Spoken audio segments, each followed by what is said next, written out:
Good evening, everyone, and welcome to the digital campus of Newark United Pentecostal Church and our Friday Night with Friends. We are so excited to have you with us, and our host is with us, Arash Ahmedpour, reporting to you from the bunker. There he is. He's from the bunker. Meg has banished him to the bunker. The bunker. No one knows where I am. This is where I hide from my children. There you go. When you have little ones, you got to be able to hide. That's right. That's exactly right. Before we get any further along, welcome to all of our guests. If this is your first time with us, we welcome you. We're excited that you're here. And to all of you, let's remind you again, particularly our guests, anything you want to know about us, go to our website, newarkupc.info. There you can find out about our small groups. You can find out information about our broadcasts. And this week also, we're wanting to remind you over the next several weeks, in fact, that we're doing a food drive for Thanksgiving. And so if you want to help us with that, go there and there's a little purple button in the bottom corner and you click on that button and you can give. Tithes, offerings, and missions are there, but you'll see a fourth button, also the Thanksgiving food drive. And so you can help us out with that, with the donation there if you'd like to partner with us in that. So Joyce is on standby in the background to handle questions when we get to that portion. So Arash, who's our guest tonight? Who is our guest tonight? That is. What do you mean? I never even found out who our guest was tonight. You know who our guest is? You know, we have quite a few guests. Oh no, Joyce, Rush forgot to tell anybody who the guest was. Would you please call the emergency line? I don't know who the guest is. Rush, this is horrible. What are we going to do with this? I don't know. So we had to go to get our fifth string quarterback, our Plan Z. Somebody that is all the way at the bottom of the list that we use, and that person is is you, Stephen. It's me. Yeah, you're our Plan Z. So. Oh my goodness, you've got to be kidding me! I'm the friend tonight. You are the friend tonight. I hope that's okay. Oh well, I guess I feel good about the fact that I'm considered a friend, but I'm not sure about it. So what are we doing tonight? Well, today is Friday the 13th. What does that mean? Friday the 13th on 2020 is not a good thing. I know it's not a good thing. And of course, my favorite holiday, Halloween, just passed. And I felt it would be very appropriate that we do something spooky. And we decided to interview you, Stephen. And so. Okay. All right. I don't know where this is going, but all right. Let's go forward then. So what are we doing, Arash?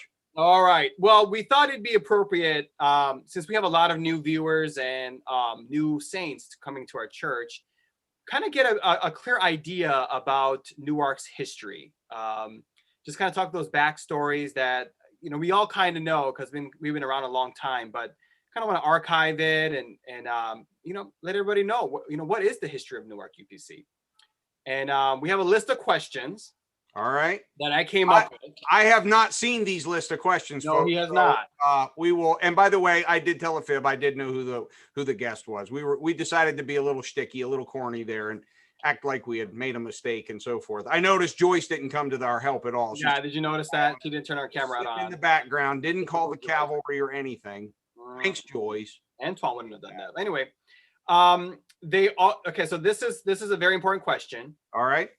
So the church originally started in a Weight Watchers building. Yes, it did. Did your mom and dad ever join Weight Watchers? Okay. All right. So let's give the backstory on this. So basically, the church began our first official Sunday service. Many of you have heard us say this, the first Sunday in December of the year 1978. I was born November 16th, 1972. So I wasn't born yet. Go ahead. I was just 6 years of age when it started. Previous to that, my mom and dad had moved to Delaware earlier to help start a Bible college in Dover. And then they had also moved to Newark earlier than December of 1978 and had started with Bible studies, some in their home. And we also met in the Grange Hall, which, by the way, still exists. If you drive up Limestone Road and you pass, there's a medical facility, and then there's a large Presbyterian church. Has a nice sign. In fact, we got our sign idea from them. Right past there is this little dinky, dingy dumpy looking little building. That's the Grange Hall. I used to think it was massive when we would go there. We had banquets and stuff there too. That's where we had Tuesday night Bible studies.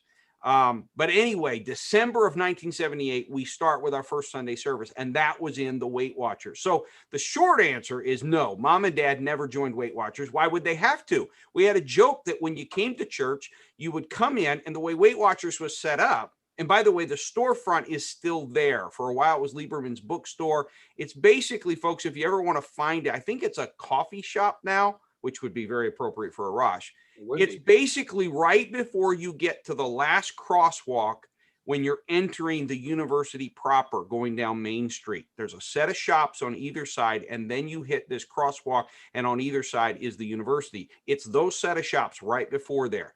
The first building there, it's past the M&T Bank, and on the right-hand side was where Weight Watchers was. Across the street was an old movie theater. They've since tore that down and rebuilt.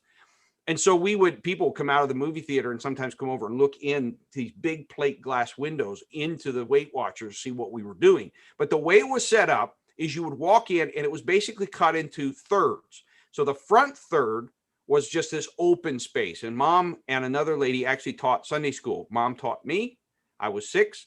And this lady taught her daughter. That was the start of our Sunday school, what is now our KBN. Then between that was this boxed in area of rooms, 2 of them, if I remember correctly, 2 of them that had scales. And that's where the Weight Watchers, they would weigh in. And then there was the room behind that. So there was space. You'd go around these rooms and you would go into this space. And that's where the chairs were set up. The organ was set up. And behind the pulpit at the very back of the building was the bathroom. So in this building, if you had to use the bathroom during church, it was not a cool thing because you literally had to go between the organ and the pulpit, which, by the way, our original pulpit was a table with a box, and I said that right, a cardboard box with contact paper that looked like wood on it. That was the first pulpit. So you go between the pulpit and the organ through a door, and then you would use the bathroom. But the only thing between you and the entire congregation was a single wall. So you better hope you don't have a whole lot of noise. That's right. And you definitely were heard when you were finished and you flushed the toilet.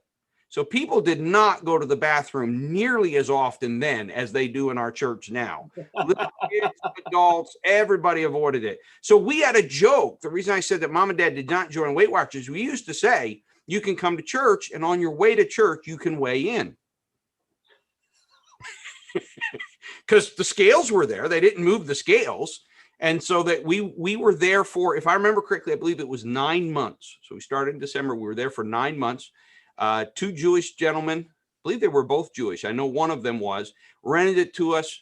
And, there's kind of a moniker out there, Brother Owen, that Jewish people are good with money and might even swindle you, etc.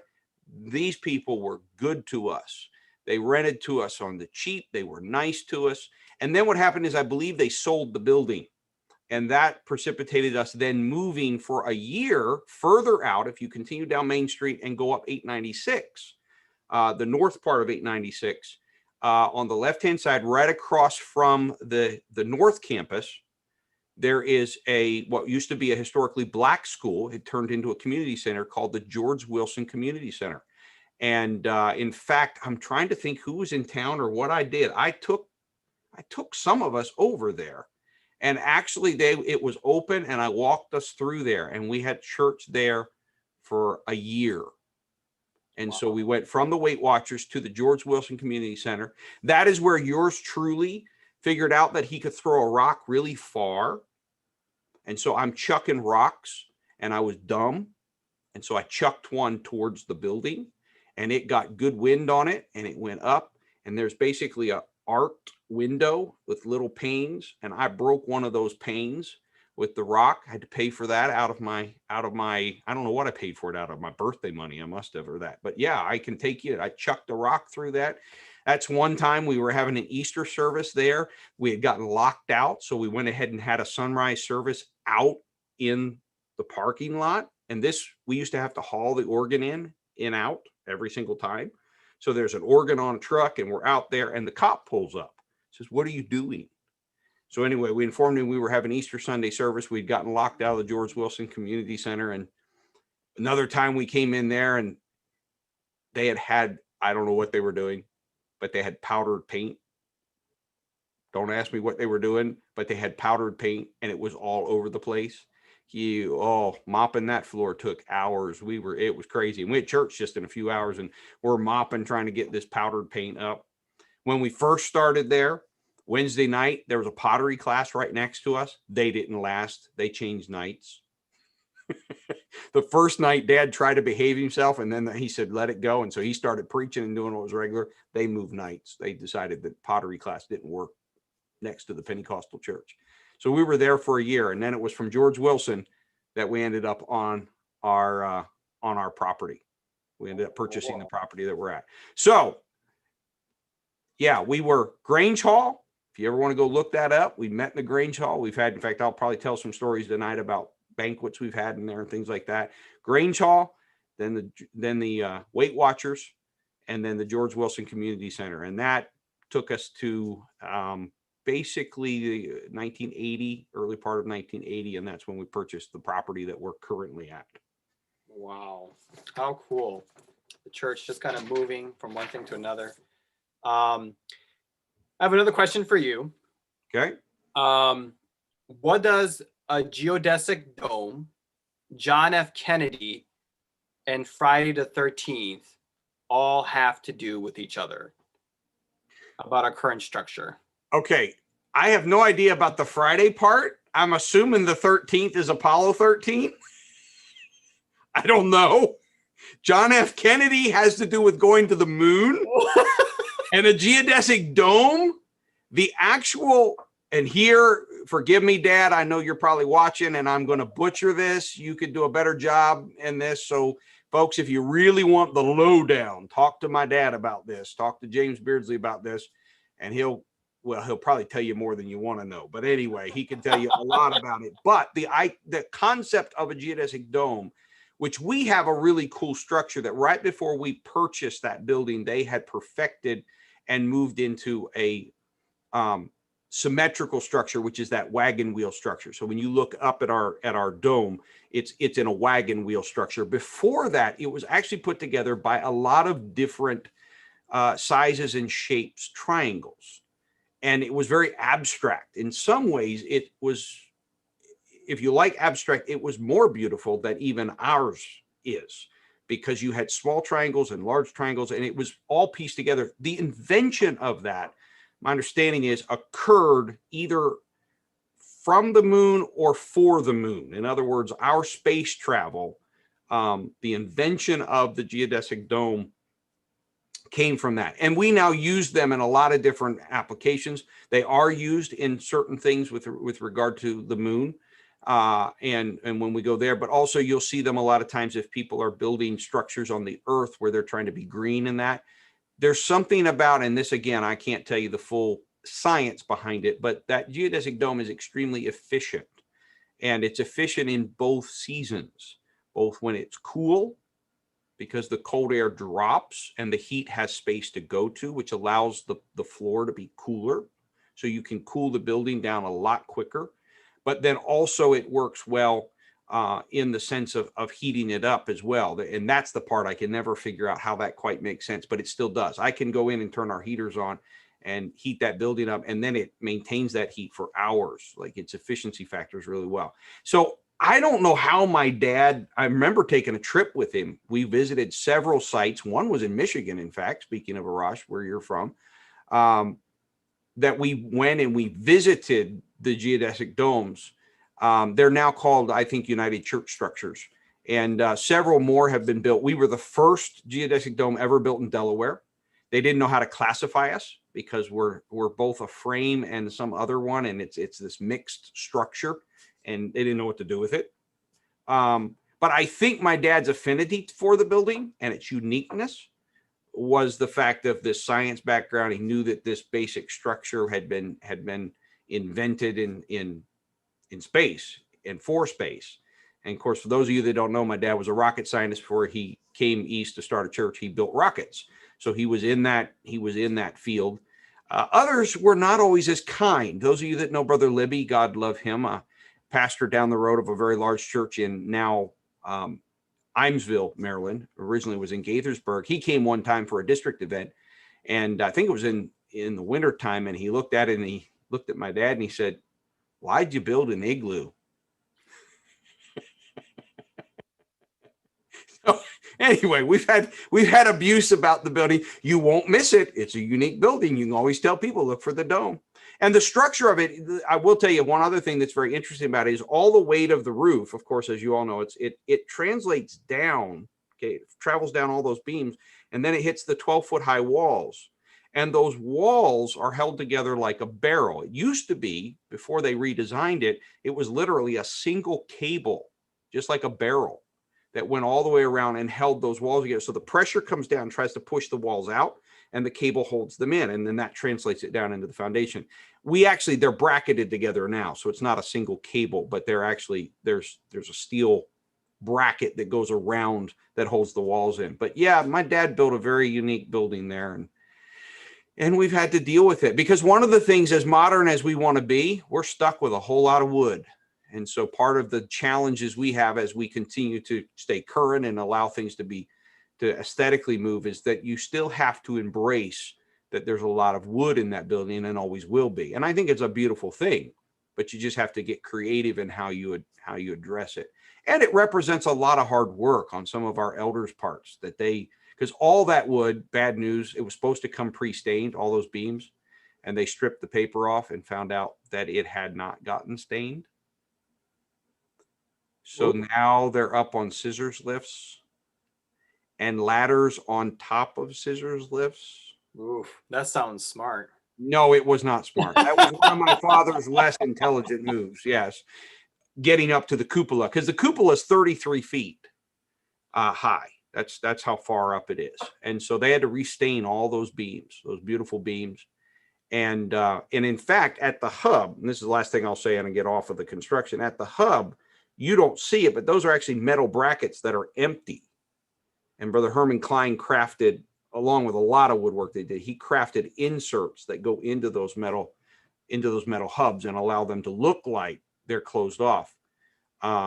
There's electric in there if we ever wanted to put lights in, but I've always felt, and really Dad did too, that anything hanging down was going to mess the aesthetic of that dome up, the beauty of it. So we've always done the accent lighting and so forth. But yeah, it comes from, I don't know, the Friday the 13th. Was I right on the 13th part? Were you going for the Apollo the 13th? Apollo 13, yeah. Okay, that's what I thought you were doing. The Friday part, I'm like, I have no idea. But yeah, Kennedy and the moon. That's part of the story of why we have a geodesic dome. What's also cool about geodesic dome is that actually it's the only man-made structure that gets stronger as it increases in size. So literally, our church is a fortress, and that's interesting. Which, like Jesus, he's our fortress. So yeah, and we do not have the biggest. They actually, at the time when we built, ours is an 80-foot dome, so across is 80 feet. They actually had one that was 120.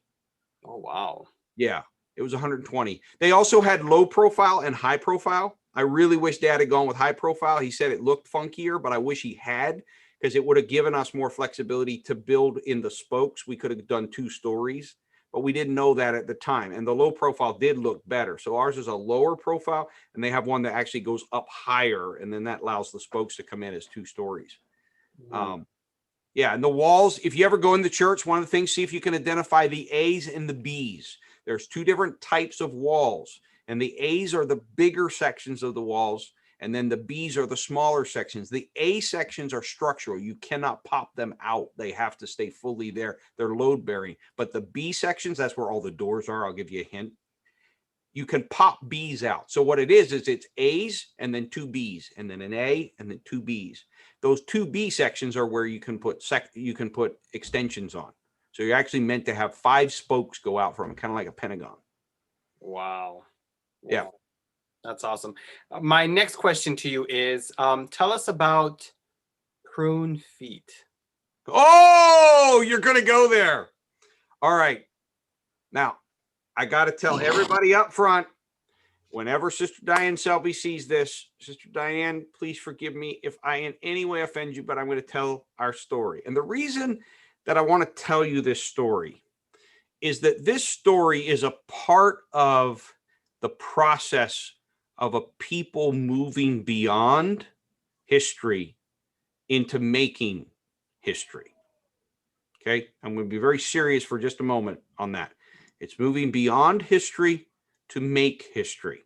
So I'm going to back up a little bit. Some of you know this. Obviously, you know that you attend a diverse church. Newark United Pentecostal Church, it's obvious. You walk in the door, it smacks you in the face. If you don't like people from different nations and different languages and different cultures, or at least you're not willing to let Jesus save you from not liking them, you're probably going to need to find another church. And it doesn't take much for us to do that. We don't have to proclaim that. It's obvious. It's obvious in who we are as a people. That was not always the case. That was not always the case. My mother and my father both came from backgrounds in which rejection was a part of their church experience. And so when they came to Newark, Delaware, they were very desirous to create a safe place for anyone. In fact, they prayed the prayer. I hope you're not all offended by this, but they prayed the prayer, Lord, send us all the people that nobody else wants. So I have, with a smirk and a smile, looked at us and said, we are David's misfits. We are all the folks that other folks go, you know what? Isn't there someplace else you can go? And maybe we've left a little bit of that behind in the sense that it's kind of cool to come to our church now, but there is still at our core this radical commitment to embracing all. No matter how hard that is, no matter how uncomfortable that is, we want all. We want all to be safe. So mom and dad had that because of their hurts. Well, if you move to Newark, Delaware, you move to Newcastle County, Delaware, it doesn't take very long to figure out, hey, wait a minute. Delaware is a state that has a whole lot to do with African-American and white tension. Okay. City of Wilmington, race riots, all kinds of things, injustice that existed. My wife could tell you about the story of how Delaware is a conflicted thing as far as being a slave state and yet in the North, etc. So it goes very deep. We're just an hour south of Philadelphia, where our forefathers, established this great nation, but did it while leaving some stuff in place that should not have been left in place. So there's all of this history and all of this. And so mom and dad began to reach people. And one of the first people they reached was actually an African-American. And they reached this family, and then some issues within their family life came up, and dad began to pastor them. And the man didn't want to deal with them, just straight up didn't want to deal with them. And instead of being honest about that, he turned to a race card. And he called my dad a racist, and he walked out. And so my parents began, you've heard this, many of you have heard my dad even say this before. He thought, I want to reach everyone, but I'm not sure everyone is willing to listen to me. Now, looking back, the good news is that it wasn't very long, because that was actually, if I remember correctly, that was in the George Wilson Community Center. So that was in the first year and a half. We weren't even on our property.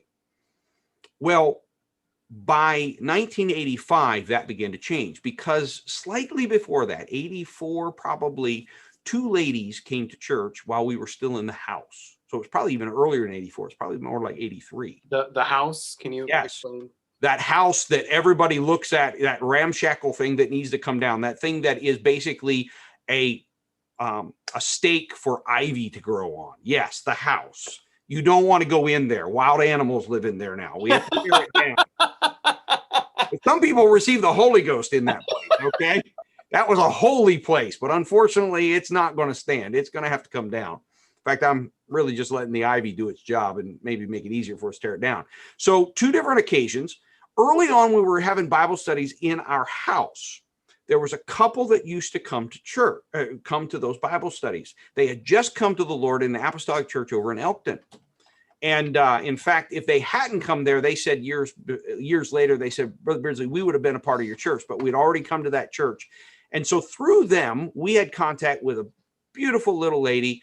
who right now is probably giggling because she knows where I'm going, and I'm about to tell part of her story, which was Elizabeth. Her name at that time was Hudson, and it's now we know her as Elizabeth Raisin.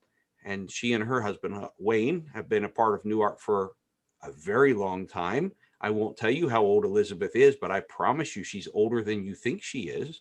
A long time. She's going to be mad at me later about that. But anyway, so Elizabeth came to church because of her brother-in-law saying, hey, this is a great church.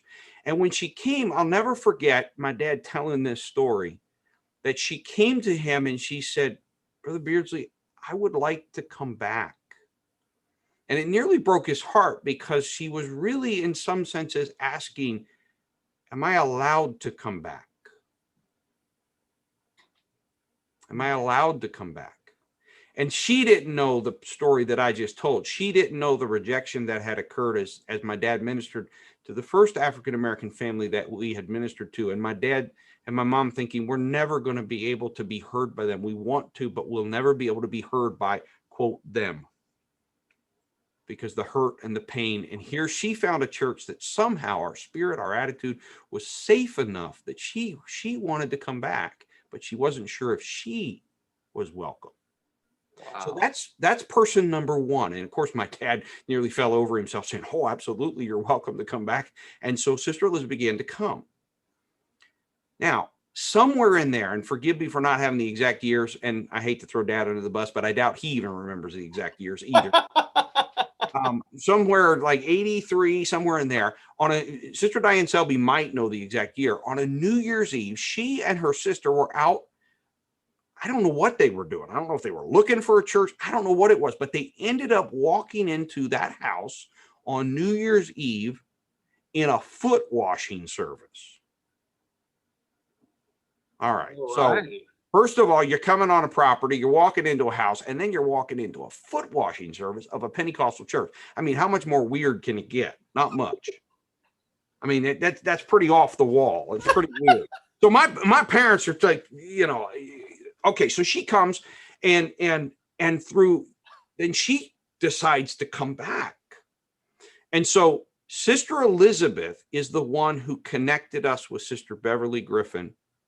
And Sister Beverly Griffin and her home Bible study for about 5 years in her home, where we saw probably 300 to 400 people pass through that Bible study, is how we broke in 1985. We broke into the African-American community in Wilmington, Delaware. Okay, there's a whole story there. Sister Diane Selby became a prime mover in reaching into another very important, and scores and scores of people came to the Lord through her witness and others' witnesses due to her witness in the GM plant, the Boxwood plant, up where you used to work, right across from where you used to work up at Price's Corner, Rush, in that Boxwood plant. We live down the street now. Absolutely. And so many times they were going to shut that Boxwood plant down. Do you know they did? On a side note, the day our last person retired from there, the plant then got shut down. Whoa. The Lord preserved that plant until the last one of the people that she had reached. So these two ladies became pivotal in the story of us diversifying. And the first step of us being a diverse congregation was breaking down the black-white barrier. It was breaking down those hurts and those pains. And the reason I told the story of my dad is it went both ways. And it's appropriate that in the season that we're in right now, and yes, I am well aware of the season we're in right now. I'm well aware of the political scenario, all of that. Step away from your opinions about politics and understand that when there is injustice, there's pain on all sides. And that pain and that fear of rejection and that lack of safety was both present. And so Sister Elizabeth Hudson, then Raisin, and Sister Diane Selby, they are heroes of mine because I get to pastor a church that's amazing because those two ladies took a risk and because my parents were willing to take a risk to lay down fears and hurts and barriers and overcome them. Now, let's get to prune feed, because here's the deal. At 1985, I'm 12 years of age. Now, how smart is a 12-year-old? Okay. They think they're smart, but they're really not. Okay. I can tell you by experience, they're not. This is the kid that earlier, you've heard the story where we have a bake sale. And so I go in, I want a cookie. I don't have any money though. We don't have hardly any money. And so I want a cookie. And so I asked for a cookie, and Sister Jan Tompkins, who's now deceased and passed away, said, well, you have to pay for them. And I said, well, if you people would pay your tithes, I'd have some money to buy a cookie. Well, oh my parents were quite mortified by that statement. And Sister Jan gave me the what for. She said, if your father heard you talking like that, you get a whooping. And I might have got a whooping. I don't know. I don't remember for And sure. she paid her tithes, by the way. So oh, she did. She did pay. So she had no problem giving me the what for about that attitude. So you got to understand that's the context of this. So I'm kind of innocent. I don't know all the history. I don't know all the sensitivity. So please understand, if ever I have offended you, my parents lost many a night's sleep wondering when Steve's mouth was going to open up and blow up what they were trying to build in Newark. Folks, Steve off the chain is not something that happened when he became an adult. I have always been off the chain. So here's the story of Prune Feet. So Sister Diane Selby and I and a bunch of young people, I don't even remember when. I know I was a teenager. My memory is I was a little older teenager, but still, I was probably 15, 16, something like this. Still not very smart. Thought I was, but I wasn't. Not very smart. So we're having a car wash. All right.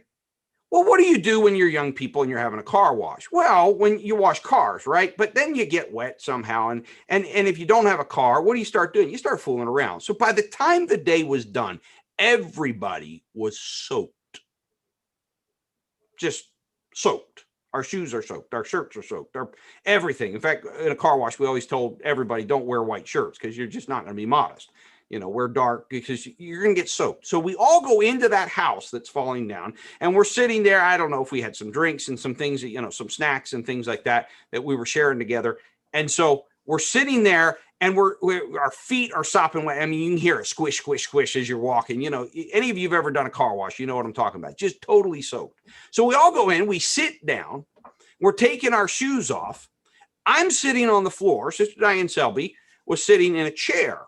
So we're taking our shoes off. She takes her shoes off. Now, here's the part. That's why I gave you all the background, because if you take this out of context, my goodness, you're going to burn me in effigy. So I look over at her feet, which are darker than mine.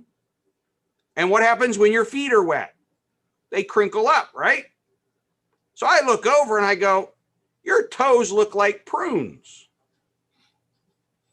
Oh my Lord. I don't even know if my dad was in the room when I said it, but if he had, he would have had a heart attack. He'd have just, I'm not even thinking about it. I don't mean anything by it. I'm just looking, I'm like, there's prunes. So Sister Diane Selby was just classy. She just flat out, she knew I was goofy and all of this kind of stuff. She didn't take offense. And she just said, well, so do yours look like prunes. And from there, for a number of years, and it fell away as I became pastor because she couldn't bring herself to do it. For years, whenever we would come into church and greet one another, and we began to take great delight in it because nobody knew what it meant.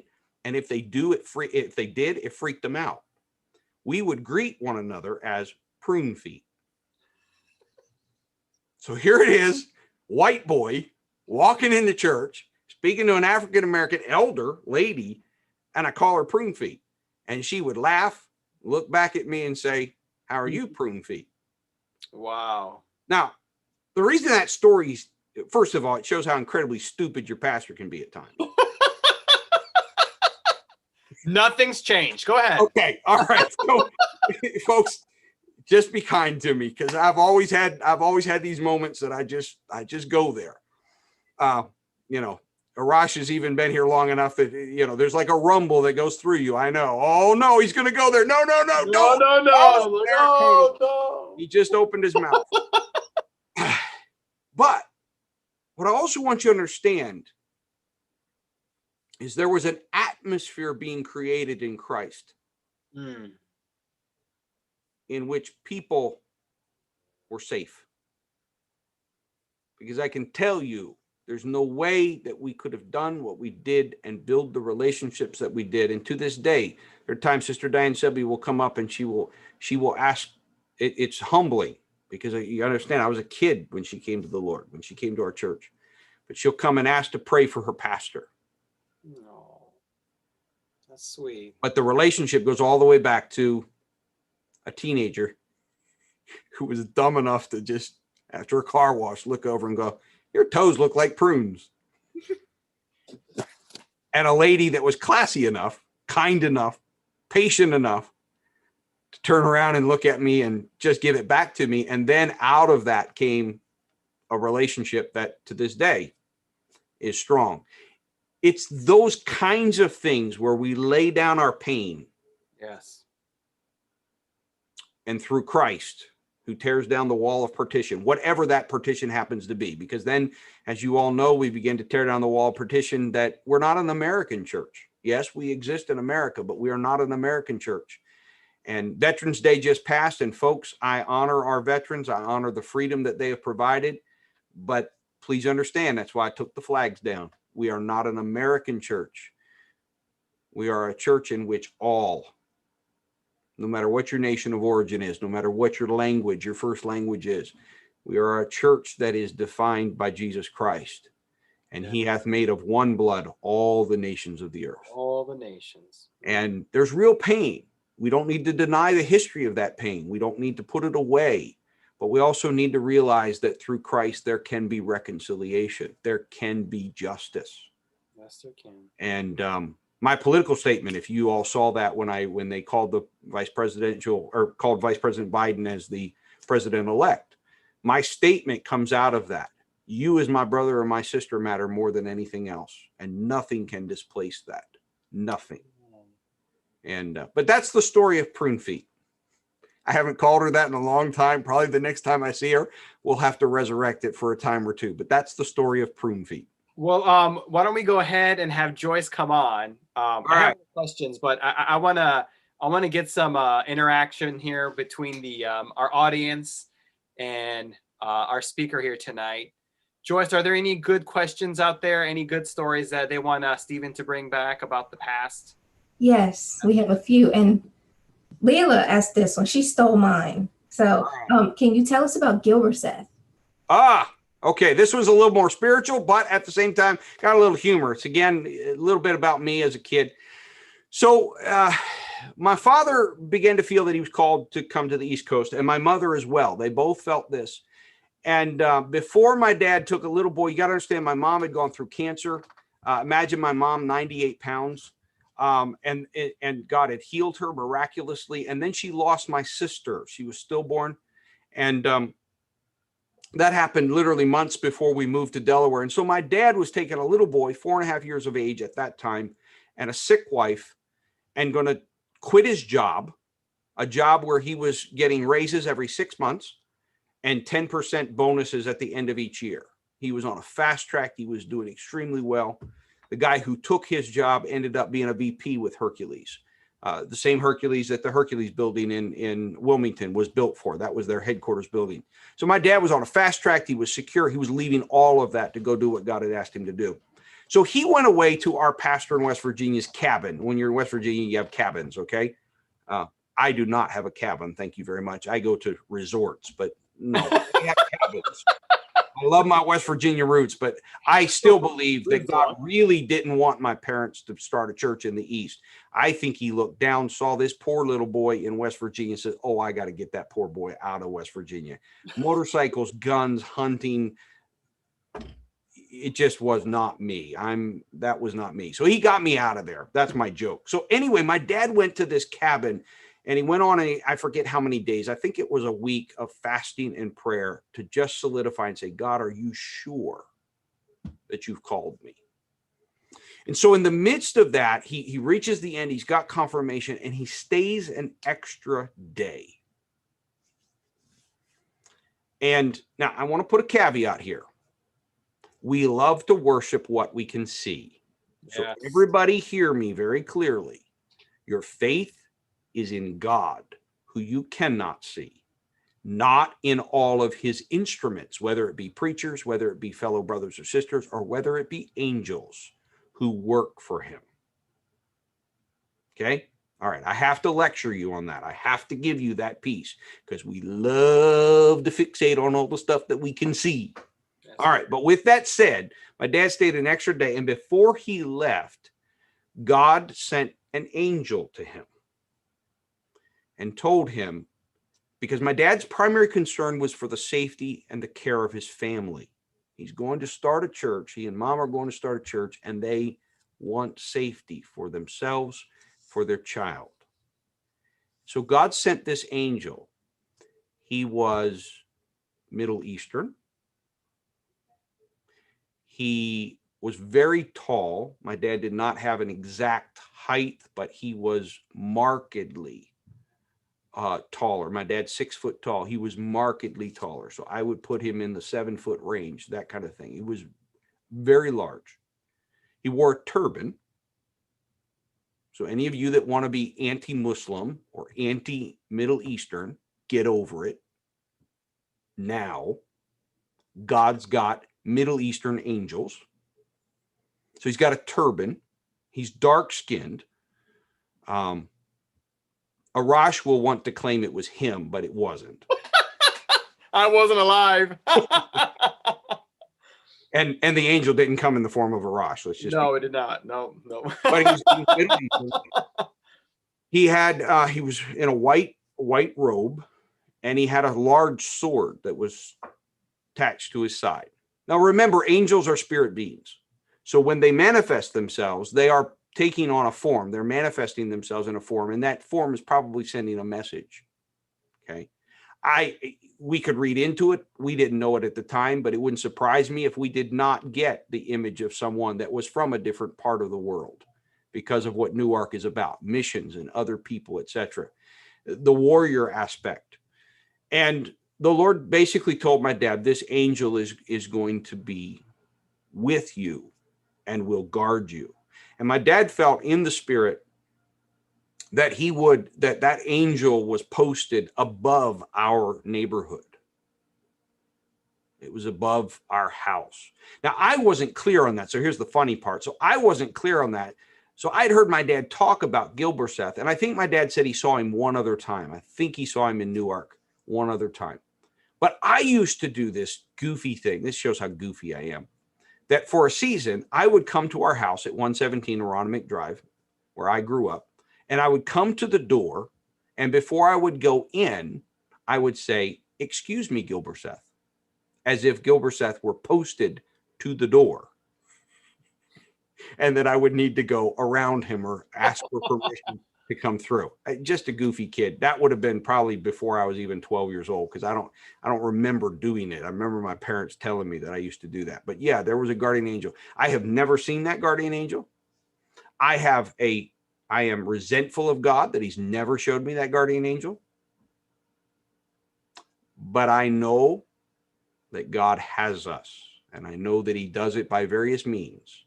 And one of those means was an angel. And my father and my mother, maybe they had less faith. I don't know.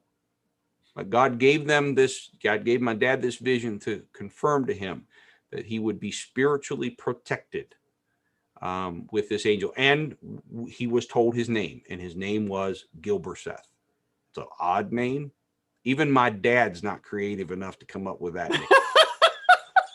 Okay, I'm telling you. He's a rocket scientist, folks. He wouldn't have thought of that name. Would not have thought of Gilberseth. Gilberseth is the oddest kind of name. So I know. And I don't know where Gilberseth is now. I don't know if he's posted over Newark. Again, because aerially, how far up do you go before the cone of protection? I don't know where exactly. We don't have clarity on that. But there was an angel sent to Newark with my parents as they established the church.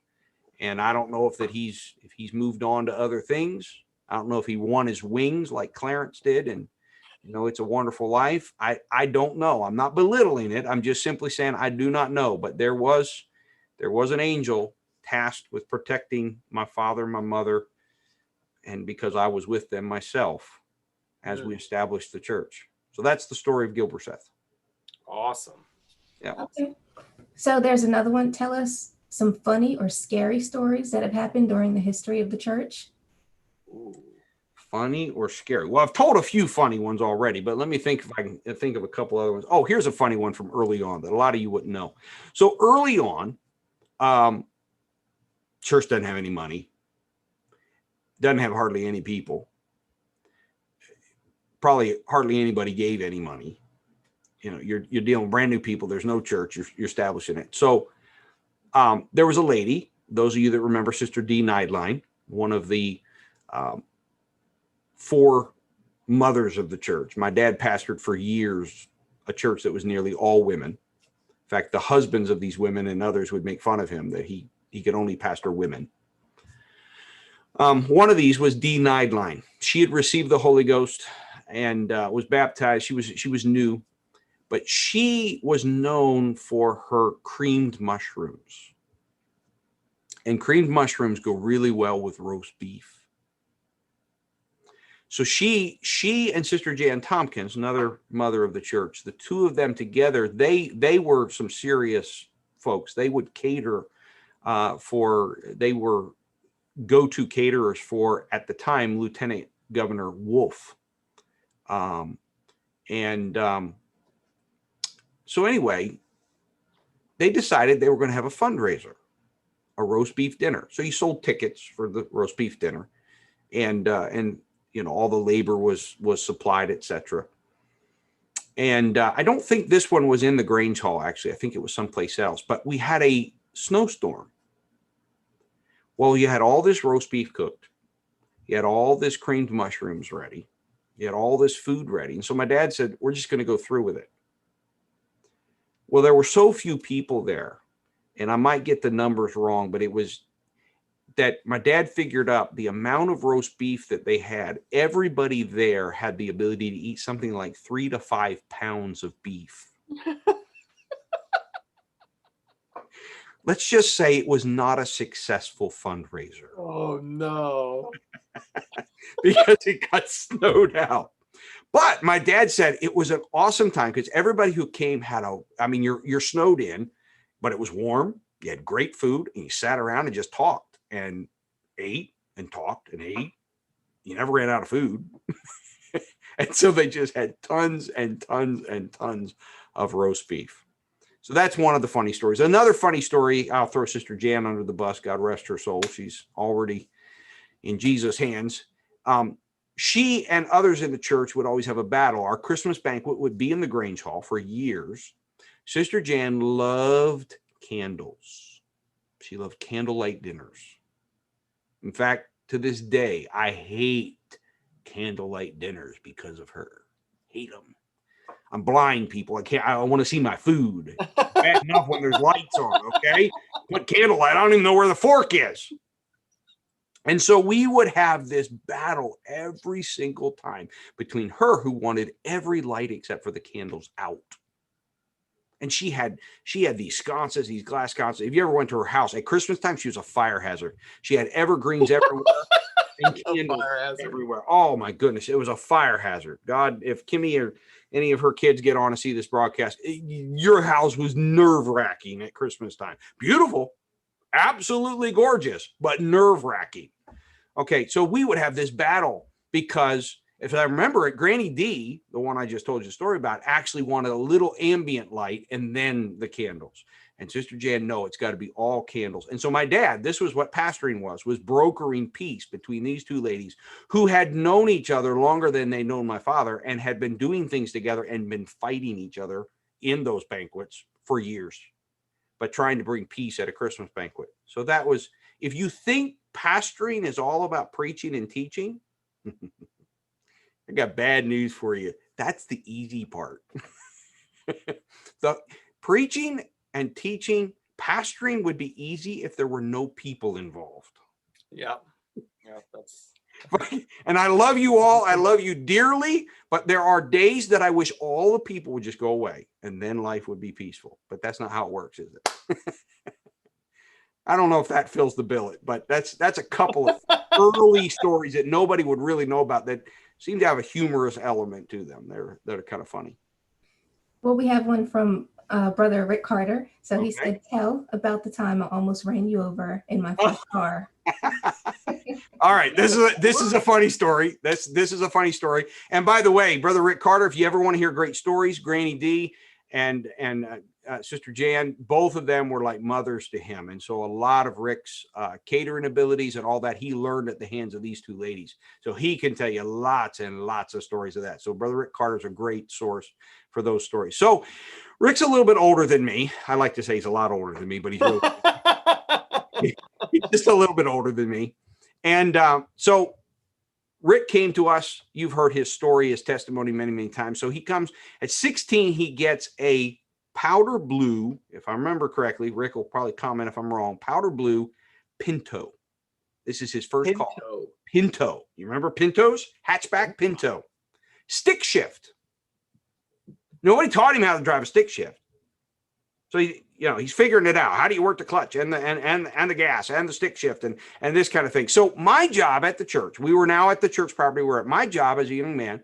I had several jobs. One is during the summers and spring, and that Dad would make me weed the irises. When we bought the property, the man who owned the property had all kinds of exotic irises all over the place. Ladies and gentlemen, I am proud to tell you there's not a single iris left on that property because I exterminated them. Step by step, rip by rip, little bit of the lawnmower chewing up the bulbs by little bit of the lawnmower chewing up the bulbs, because I would have to weed them. And if you've never weeded irises, two things happen. Number one, the weeds grow up in the leaves there, and it's all wet in there. And then the leaves decompose. So literally, as you weed irises, you are pulling out slime. So that was one of my jobs. That's part of how I've even preached a sermon. My ministry began in the irises. And it did. It did.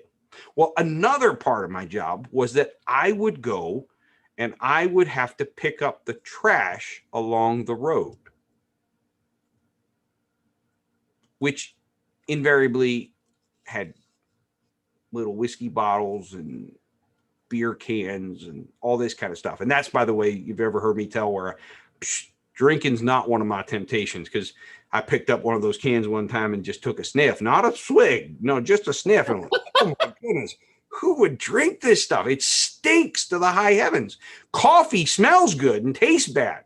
Beer just smells bad. So for all of you that like to drink, God love you. I understand it's acquired taste, but something's wrong with your head. That stuff is nasty. So I'm up picking up beer cans. Rick Carter's driving down Salem Church Road in his blue hatchback Pinto stick shift. Well, what do drivers when you first drive? What's your problem? I just survived my first ride with Marcus this week. Oh, wow. Holy hallelujah. Anyway, he did good. He did really well. He did much better than Caleb because he shut his mouth. Caleb always is yapping, so I couldn't take him anymore. And he did better than Vincent. Vincent drove on curbs with my smart car. Anyway. So think of that. They don't know how to accelerate and they don't know how to brake.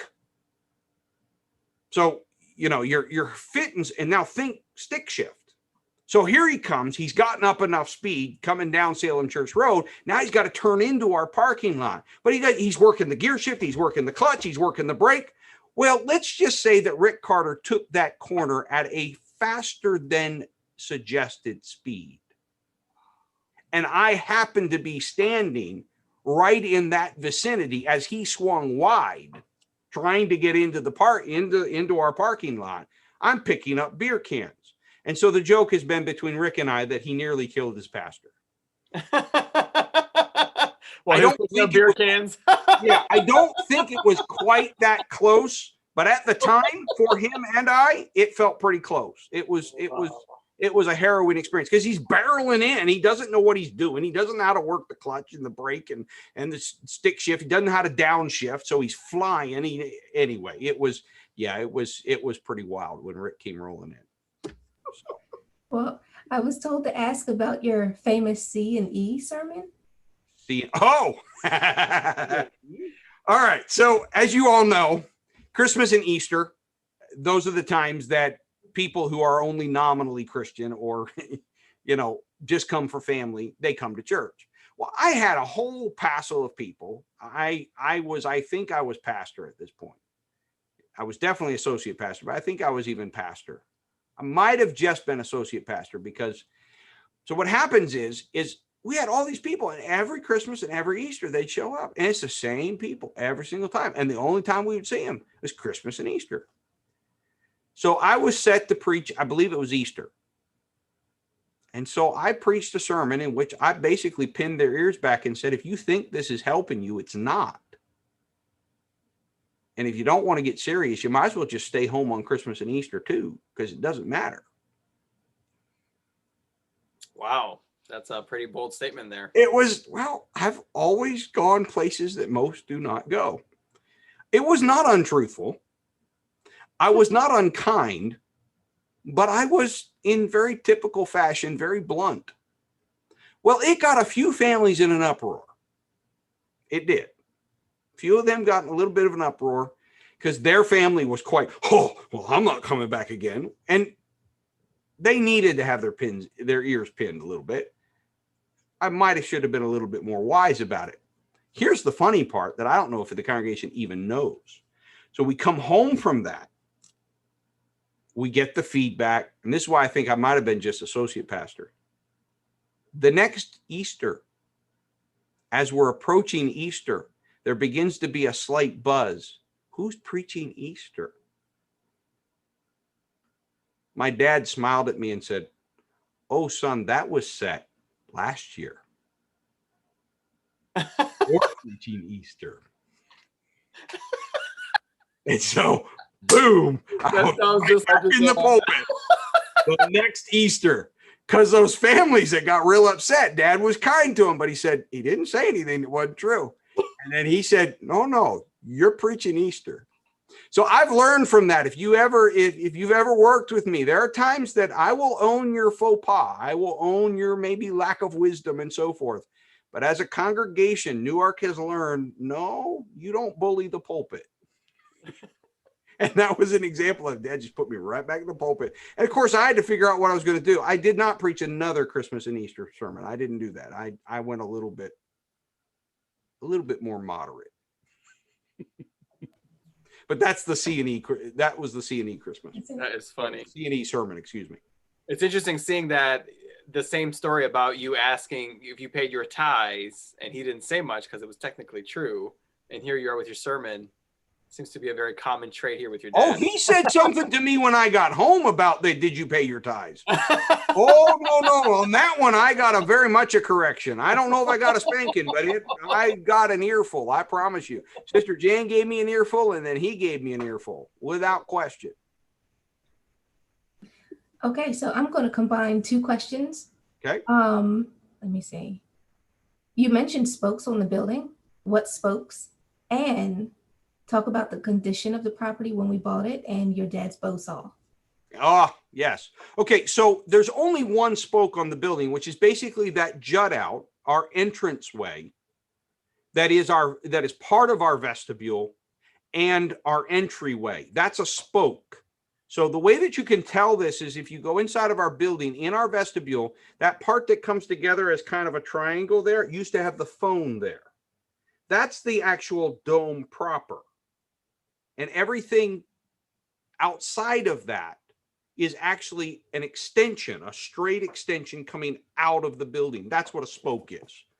And so the reason there's a beam there where that phone is because those two sections are B's and you can pop them out, but you have to leave the beam there that's there. So there's meant to be 5 of those in the original design of this building. And you would actually make them long enough so that you would put a hallway that connects them all on the outside of the dome, on the outside of the sanctuary. So that's what the spoke is.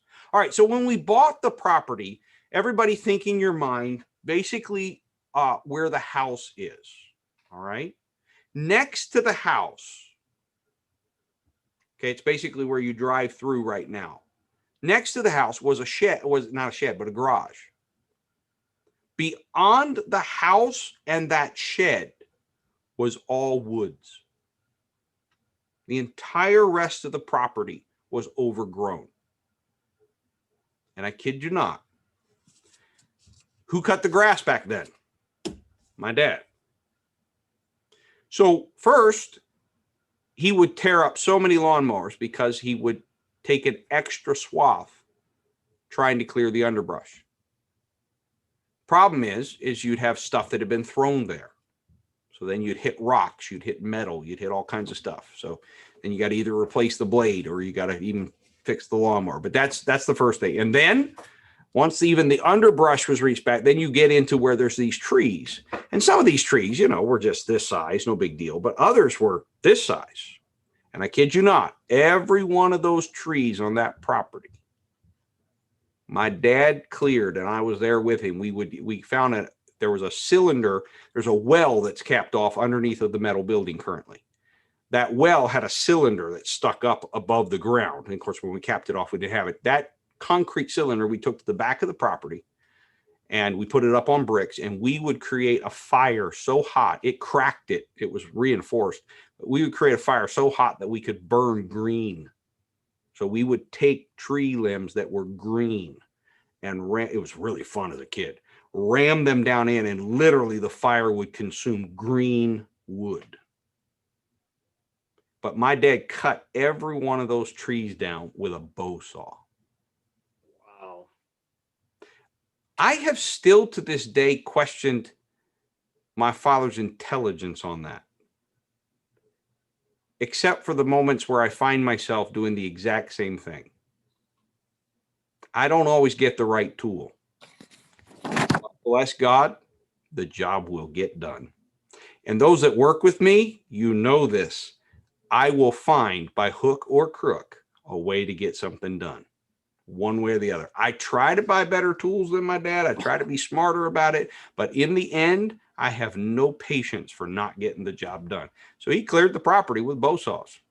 And some of them like this, that's not a big deal. If any of you ever used a bow saw, you can cut down a tree that's this size with a bow saw, not a big deal. But this big, it starts to tilt, it binds. So I'm leaning on the tree while creating enough space for him to keep cutting with a bow saw. Every tree on that property, because they didn't have any money. It had to be cleared. So he'd get out there and he'd clear those trees. Where the organ sits, well, it used to sit before it was on the platform, was a pig pen. Wow. I used to go out there and search for it in the underbrush. All right, Joyce, we're going to go over a little bit tonight. What else we got? Well, how do we become international? That was me. So through the 80s and the 90s and into the first part of the 2000s, we continued on the path, teaching the Bible studies, reaching people, bumping up against each other culturally, but basically becoming a biracial church. Okay, a white and a black church. We had a brother Tony Zavala. We had probably him and maybe one other person that was Spanish, but it was mainly we were breaking down the divide between African American and Caucasian, basically fighting the battle of America's conscience. That goes back to the founding of our nation. The thing that the forefathers knew they should have fixed and couldn't figure out how to do so while still coming together. It was wrong, and we have paid egregiously for it. Not only in the lives of the Civil War, but in all of the horrible things under Reconstruction, the Civil Rights Movement, and even to this day.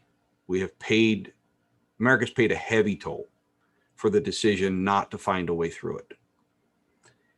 So we spent the 80s and 90s, 85 is when it started, 84, and through the 90s into the 2000s. And by the time I took the pastorate in 2005, it was a no-brainer. All I had to do is just keep the ball rolling. It was a no-brainer. We were going to be integrated completely, totally.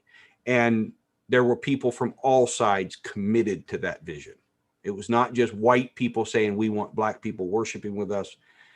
It was not just black people saying we want to worship in a multicultural church. It was all of us. We had caught a vision and we were committed to it. And if you weren't committed to it, you would leave. And unfortunately, there were times that people would come in and they'd only come a time or two and they'd leave. And Sometimes they'd even tell us, I just can't do this. They were worried about interracial marriage, and we knew that was coming, and we had no problem with it. In fact, I put my finger on that in typical fashion in national forums. We were involved in ministries of the United Pentecostal Church that dealt with this. And I said, the real problem is we got a problem with our children marrying each other, because if you actually spend time together, the lines go away. I said, that's the real problem. And if you'll let your kids marry, it'll cease to be a problem. And I beg my kids, go marry brown people. White babies are pasty anyway. Go marry brown people. Now, for all of you white folks that want to get mad at me about that, deal with it, okay? It is who I am. We need to erase these lines. He has made of one blood all the nations of the earth. Stop this foolishness. So that had been succeeded at. We were in that place. We were solidly in that place. And so I was at this conference in a different part of our nation that had not yet achieved it, very segregated, and they're struggling with it. And so I'm at this conference, and they're talking about how to reach into the African-American community and how to create integrated and diverse churches. And I'm sitting there, and frankly, Joyce, I was bored. I'm sitting there going, I mean, I don't want to be arrogant, but I already pastored a church that we've done this. What's next? And I'd done some demographic searches. I must not have done them very well, but I looked at it and I didn't see a whole lot. I knew that we needed to reach into the Spanish community, and that is a challenge because you also have a language issue there. So, you know, first language versus second language. But beyond that, I'm like, God, I don't know anything. And he just kind of spoke to me and he says, you have not because you ask not. So I said, okay. And so I started praying. That would have been in the summer. I started praying and I said, God, send me people from other nations. I don't know where you're going to find them, but send me people from other nations. And by the fall, Sister Sylvia can tell you, sorry, Sister Sylvia, I always trot her out. She gets mad at me. Not really. She just gets tired of me doing it. By fall, September, October, in walks this little, short, cute, beautiful Brazilian lady. At the same time, a young teenage girl from down the road from, and I'm forgetting, Sylvia, if you're on, type me where she was from. It was a nation that started with a Z, but from Africa. Zambia? It's not Zambia. It was another one. Zimbabwe? It might have been that one, but Sylvia will know. I can't remember for the life of me. And slowly but surely over the next several years, people from other nations of the world started walking in the door. And I haven't done it recently, but at one point, our composition had shifted to 45% African American and 45% Caucasian and 19%, 20%. Excuse me, not 45, told that wrong. 40 and 40, 40% African American, 40% Caucasian, and 20% other nations of the world. And God has done that next phase of all. Not just breaking down the barrier of America's conscience of African American and Caucasian and that deep divide there, that hurt. But now we are a place that the immigrant begins to feel welcome. And we don't know what we're doing. We didn't know what we were doing when we were breaking down all the other barriers, but we love and we're committed to the all. And it came from a prayer. It came from a kid, a young pastor saying, God, I don't even know how to do this. He said, you have not because you asked not. And I started asking. And I don't get to take any credit for it. He sent them one by one. One by one. By the way, I think it was Togo. So they said there's no Z. Oh, it's no Z. There you go. See? All right. Is Sylvia on or somebody else was on? Yeah. She's on. I knew she would remember. I knew it. I thought it was a Z. Sorry, Sylvia. And I love you. Don't get mad at me for calling you a cute little short thing. I always tease her. I don't know why it is. I pick on short people. I do have a short daughter and I pick on her too. I don't know. God forgive me if I'm being cruel. Well, another question is, what's your favorite sermon that you've given? Oh, that's not even fair. I've been preaching for 25, well, longer than 25 years. I've been preaching for 30 years, but I will tell you this. The sermon series that I wish I had never preached, it was so much fun to preach, and I wish I had never preached it, was Chase the Lion.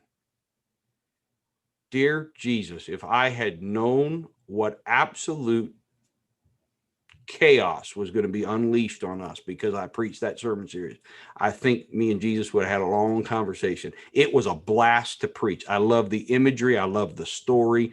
I had fun preaching that sermon series, but oh my goodness, I did not know what was coming. In recent time, probably one that I had a blast preaching and has been very formative is Jerusalem or Antioch, which church? That was a very powerful form that crystallized a lot of thoughts that I have over the years had surrounding some of the things that we've been talking about tonight: the formation of the church, the composition of the church, the character, the core value, how we value people, how missions plays into it, all of those kinds of things. In a weird sort of way, I'm kind of proud of my CE sermon. It showed a fearlessness on my part, even if it lacked wisdom. Yeah, that's probably a good enough answer for that question. Rosh, what was two of the questions you didn't ask? Mine? Yeah. What did you ask? One was tell us Doug's story. Oh, yes. That one I got to tell. All right, let's end on that note. Let's end on that note, because that's a good one. That's another all story. So and here's what's ironic, about the same time that we're working and making these breakthroughs within the African-American community, you may remember that same period is when AIDS, HIV was breaking upon the world, and nobody knew about it. See, folks, this COVID that we're in the middle of, this is not my first rodeo with something dangerous. Okay? It's just not. And so HIV was breaking us. We did not know how it was transmitted. We didn't know if it was airborne. We didn't know any of these kinds of things.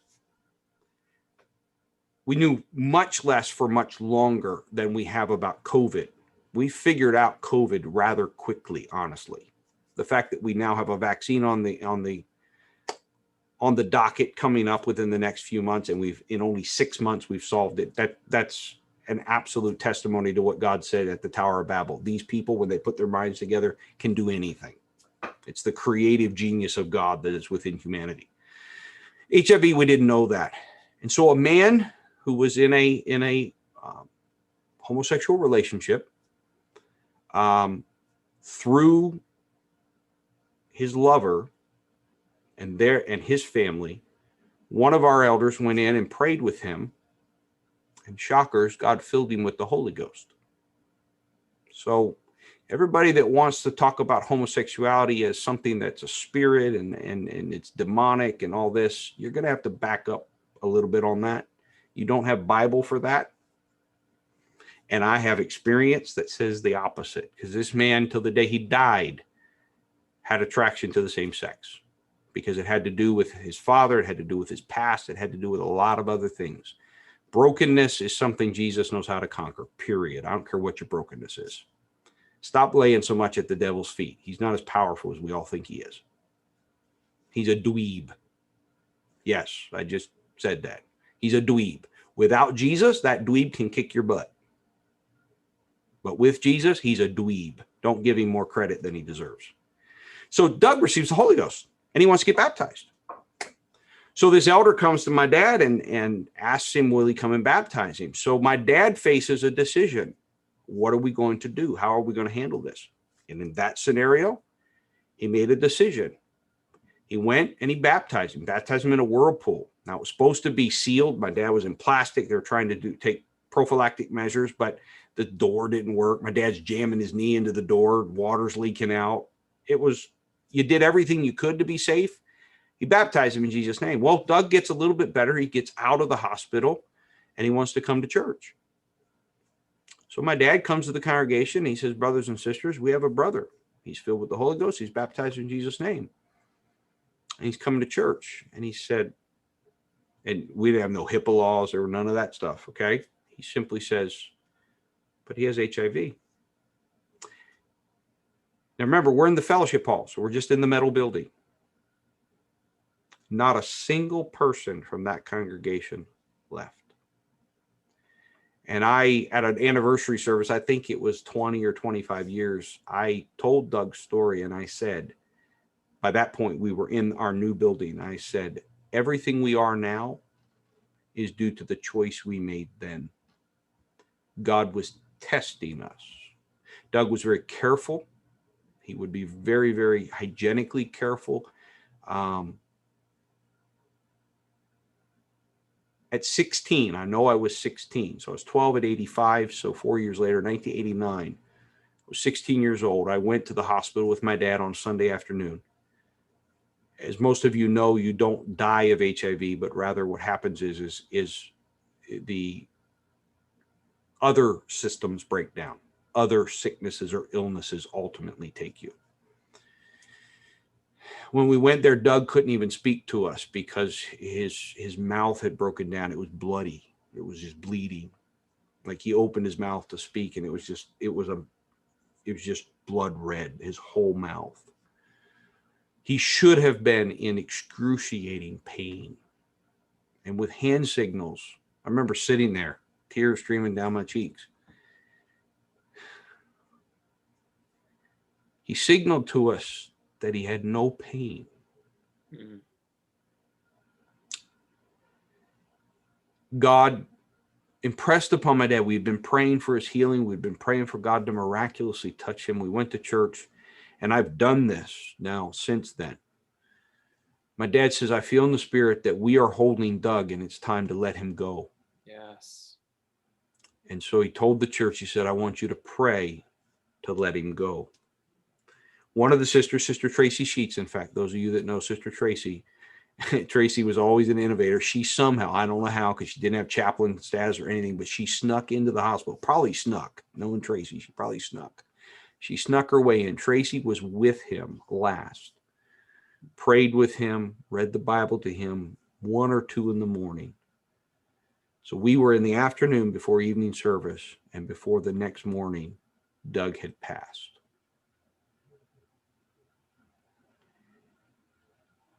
That's very formative about who I am. It set me up. It set our church up for how we treat things. It set me up that when I went to Harvard and I was around a lot of folks that were struggling and dealing with what we biblically believe is part of the brokenness. When I walk down the street of Newark and I see a woman who is attractive and perhaps dressed in a way that's showing me more than I want to see, and I want to look, that's brokenness. And that brokenness is no more or less than Doug's circumstances that led to him attracted to the same sex. Truth has to have something that sets it.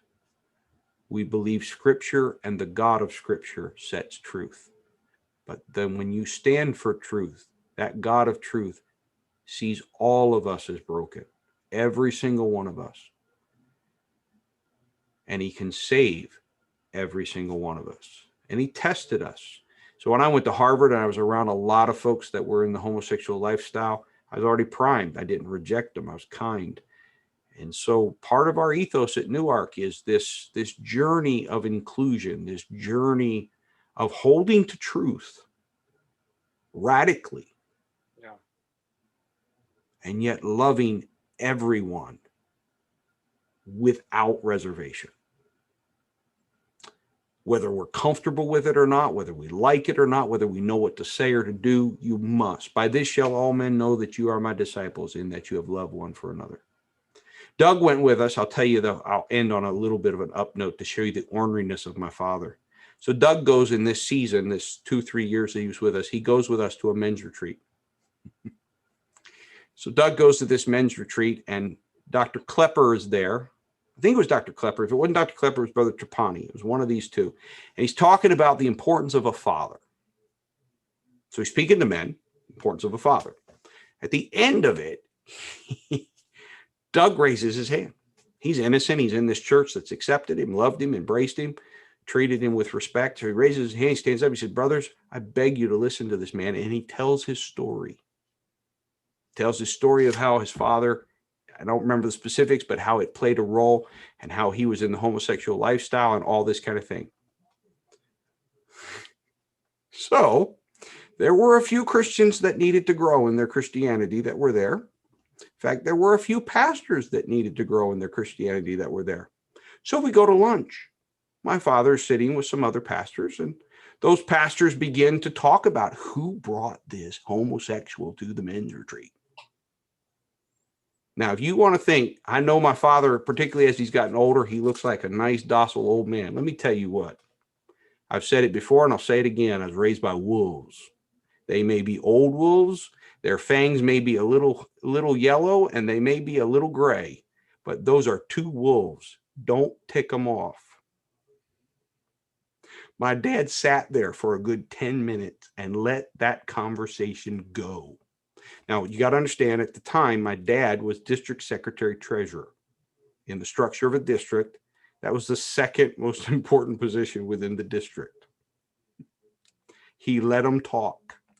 He let them just go on and on about how horrible it was that somebody was dumb enough to allow a man who was dealing with homosexuality to come to a men's retreat. What was he thinking? How could he blah, blah, blah, blah, blah. And Dad just let it go. And then I can just see him. I know it.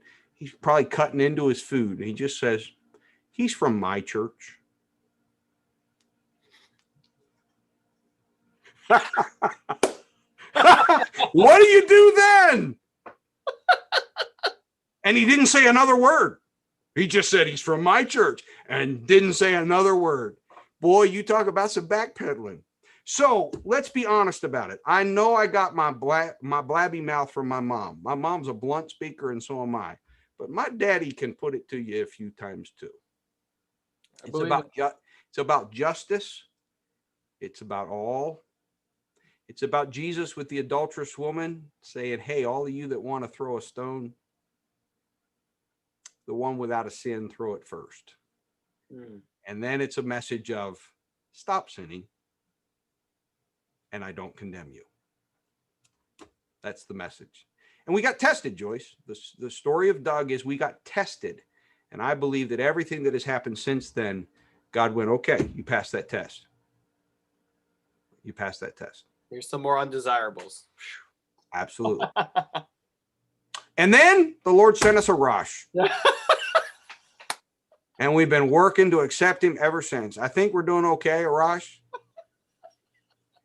I've been the best person ever, so it's all right. The man says amen at all the wrong times. Sweet Jesus. It's downright distracting. You're trying to preach a serious message. He says amen at the wrong point. Meg, I feel your pain. If you throw Arash under the bus, you have to throw Antoine under the bus too. Oh, I know. Absolutely. Antoine is a great Arash buddy. Absolutely. Antoine is phenomenal, man. He's just not quite as loud as Arash. That's the deal. Arash is just a little louder. That's all. But anyway. Well, folks, I hope you've enjoyed our story time here. Yes. So many more. Maybe we'll have to do a part 2 or part 3. We'll see. I have to, yes. Yeah, let the team. There's more stories. I can tell you that for sure. But I hope you've enjoyed some of the stories, maybe some of them that you haven't heard, maybe some you have heard. All right. All right, guys. So don't forget newarkupc.info if you want to check us out. And again, our new series will start tomorrow. So please stay in tune for that. You don't want to miss that. And it'll be at 7. So keep that in mind. And thank you for joining us Friday night. All right. Good night, everybody. Good night.